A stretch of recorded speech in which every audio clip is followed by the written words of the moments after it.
Économie ce matin, nous sommes mercredi en effet. Sous quels auspices va se tenir la campagne de commercialisation 2023-2024 des noix d'anacarde? Question au cœur de nos échanges ce matin dans la rubrique économie donc avec Jacques Degbé qui est en ligne. Jacques, bonjour.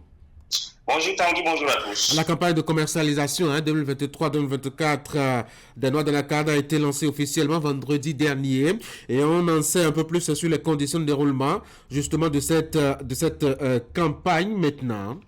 Oui, c'est bien cela. C'est vrai qu'il n'y a pas eu de tambour ni de trompette comme les années antérieures, mais la campagne de commercialisation 2023-2024 de la filière anacarde a été effectivement lancée le vendredi 8 mars dernier. Sous silence, peut-on même dire, parce qu'il n'y a même pas eu de cérémonie de lancement, qu'importe, les conditions de déroulement, elles sont connues, elles ont été fixées le mercredi 6 mars dernier à travers un communiqué conjoint signé de la ministre de l'Industrie et du Commerce, Sadia Alimantou Assouma, et son collègue de l'Agriculture, de l'Élevage et de la Pêche, Gaston Kossi Dossouis. Ce qu'il faut déjà retenir est que la campagne s'est officiellement ouverte le vendredi 8 mars 2024. Elle va se refermer le jeudi 31 octobre 2024, soit pratiquement 8 mois d'activité. Les exportateurs de noix brutes de cajou sont agréés par la ministre de l'Industrie et du Commerce et chaque exportation est subordonnée à une autorisation et se fait exclusivement par le port autonome de Cotonou. Avis donc aux exportateurs. Autre chose, la ministre Sadia Alimantou Assouma autorise à titre dérogatoire les exportations de noix brutes de cajou 2 mois après la date d'ouverture de la campagne et après l'approvisionnement des usines locales de transformation.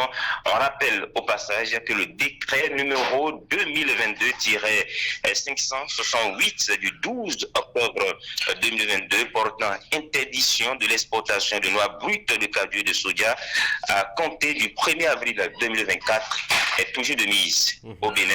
Et voilà donc de façon résumée les conditions dans lesquelles va se dérouler la campagne 2023-2024 de commercialisation de noix brutes de cajou dans notre pays. Il y a une question qui n'a pas été en tout cas tranchée. Les acteurs s'opposent et ne se comprennent pas, n'arrivent pas à accorder leur violon. Il s'agit de la fixation du prix d'achat, Jacques. C'est d'ailleurs là, Tanguy, le nez de la guerre. Quel prix d'achat pour la campagne 2023-2024 Sur la question, les différents acteurs de la filière ne parlent pas forcément et pour l'instant le même langage.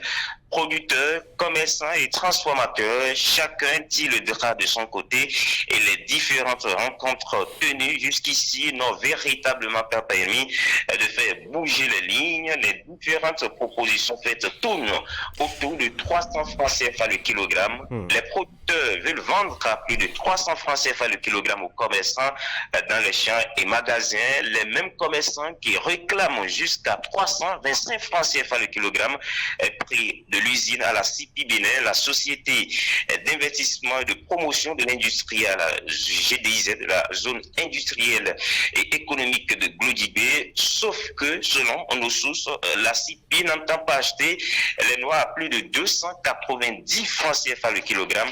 Donc oui, quand dit la campagne est lancée, mais il y a la question importante du prix qui reste à régler.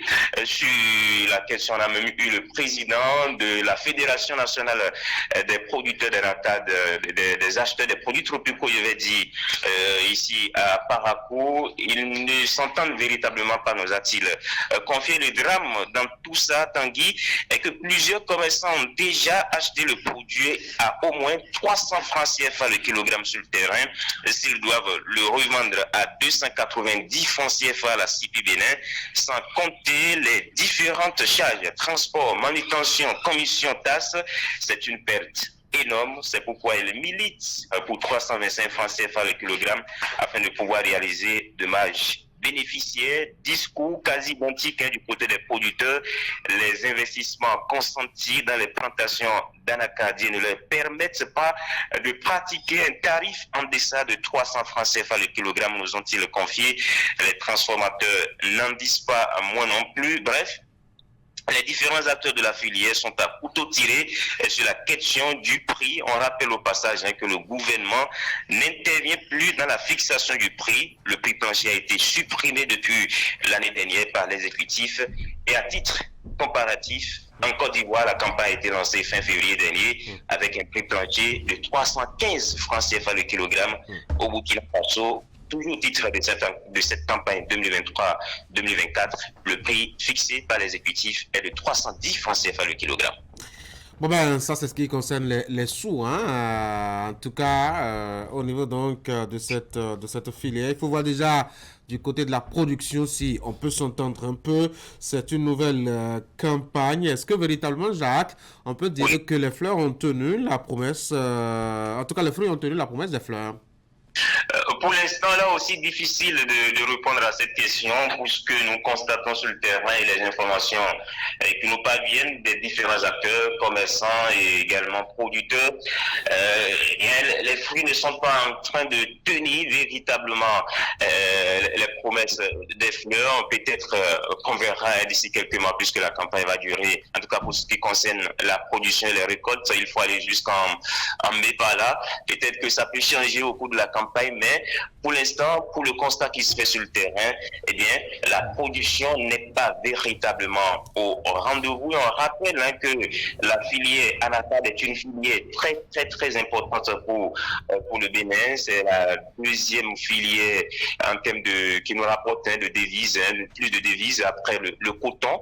Et c'est une filière qui contribue à beaucoup en ce qui concerne le produit intérieur brut, le PIB. Et on sait également que dans nos villages, dans nos localités, beaucoup d'agriculteurs se nourrissent de cette filière-là, réalisent beaucoup de choses, construisent, achètent des motos et des véhicules grâce à la filière Anacad. Mais depuis quelques années, ça peine un peu.